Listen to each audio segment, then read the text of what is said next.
আমি একজন গার্মেন্টস শ্রমিক। আজ একটা প্রশ্ন আছে।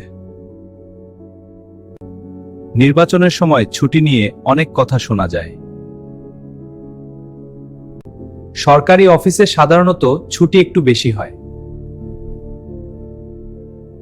সরকারি অফিসে সাধারণত ছুটি একটু বেশি হয়।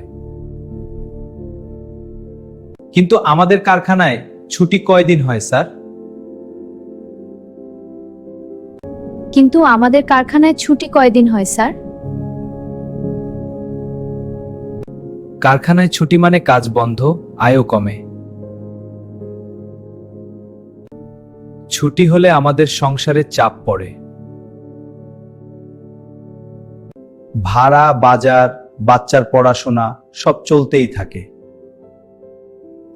এই কষ্টটা অনেক সময় চোখে পড়বে না। আমরা রাজনীতি বুঝি না, জীবন বুঝি। শ্রমিকের দিকটা ভাবা খুব জরুরি। শ্রমিকের দিকটা ভাবা খুব জরুরি। শ্রমিকের দিকটা ভাবা খুব জরুরি। এই কথাগুলো শোনা হলেই অনেক কিছু বদলাতে পারে।